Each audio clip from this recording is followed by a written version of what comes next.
Have you ever wondered how the world might end? It's a chilling thought, isn't it? But as unsettling as it may seem, it's a question that science and even philosophy has grappled with for centuries.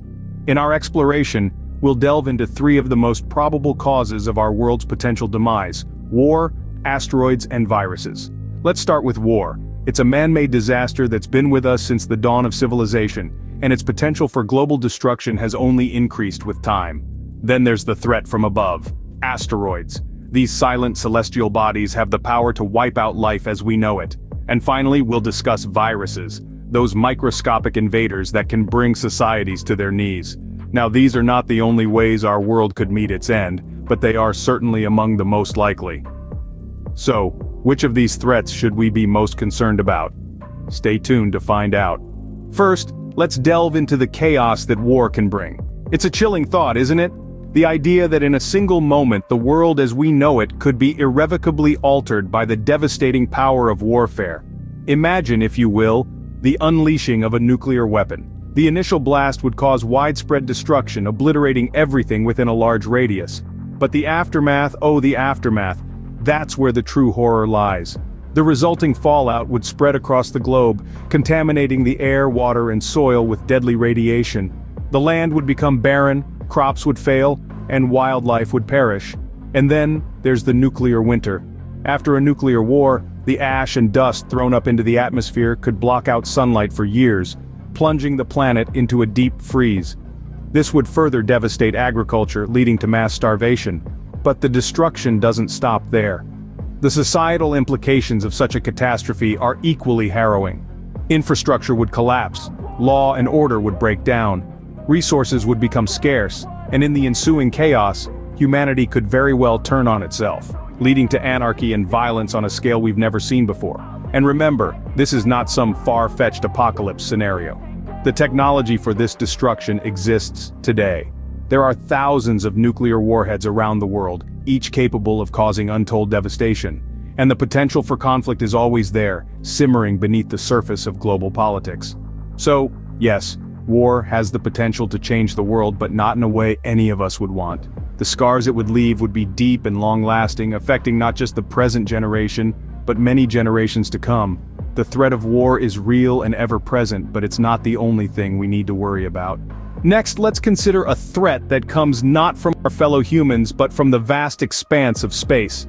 Picture this: a colossal rogue asteroid hurtling through the cold void of space at staggering speeds.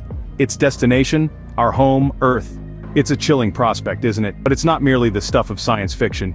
Instead, it's a very real, albeit distant, possibility. Let's rewind about 65 million years, a time when dinosaurs roamed the Earth and the human race was but a glimmer in evolution's eye. It's widely believed that a massive asteroid measuring about 6 miles across plummeted into what is now the Gulf of Mexico. The impact was catastrophic, triggering a mass extinction event that wiped out an estimated 75% of all species on Earth, including the dinosaurs. Fast forward to the present day.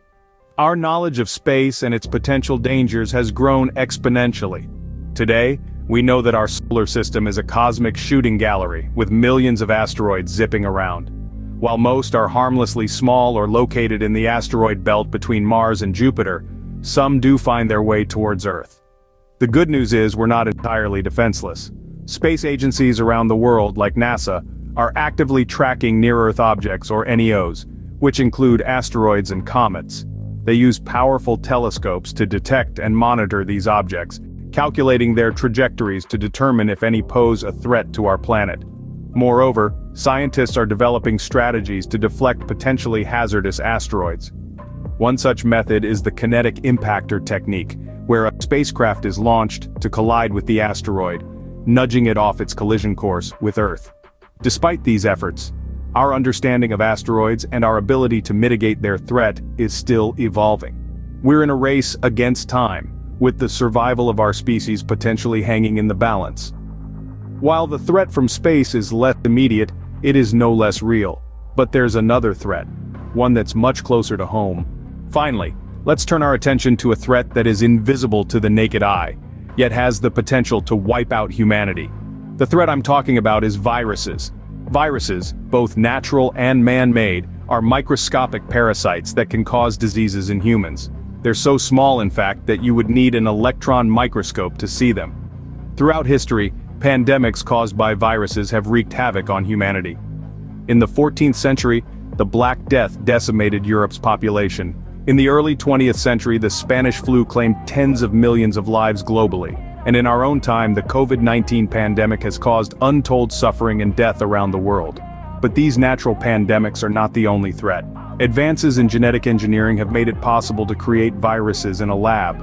While this technology can be used for good, such as in the development of new vaccines, it also has the potential to be used for harm. A lab-made virus, if it were to escape or be released intentionally, could cause a catastrophe on a scale we've never seen before. The danger posed by viruses is not just their ability to cause disease, but also their ability to spread rapidly. A highly contagious virus can spread around the world in a matter of weeks, overwhelming healthcare systems and causing social and economic disruption. Moreover, because viruses are so tiny and invisible, they're difficult to fight. We can't simply build a wall to keep them out. We can't shoot them down with missiles. Our best defense against viruses is science, research to understand how they work, and the development of vaccines and antiviral drugs to prevent and treat the diseases they cause. The threat of viruses is perhaps the most insidious, because it's something we can't see or easily fight. But by understanding this invisible enemy and investing in science and public health, we can hope to prevent the worst-case scenarios and protect our world for future generations. So we've explored 3 possible ways the world could end. But what does this mean for us? In the grand scheme of things, it's a wake-up call. It's a reminder that we live in a universe that is as unpredictable as it is vast. But here's the thing. These threats, as real and as frightening as they may be, are not inevitable. They do not spell out an inescapable doom. We, as humanity, have the knowledge and the tools to protect ourselves, to mitigate these threats. War, asteroids, viruses, they are challenges, yes, but they are challenges we can face. We can armor ourselves with the shield of awareness and the sword of preparedness. We can invest in scientific research, promote peace and understanding, and build resilient healthcare systems. These threats, they're not just the end. They could very well be a new beginning, a chance to come together as a species for our collective survival. The end of the world isn't a certainty, but a challenge. It's a challenge we must face head-on, armed with knowledge and determination.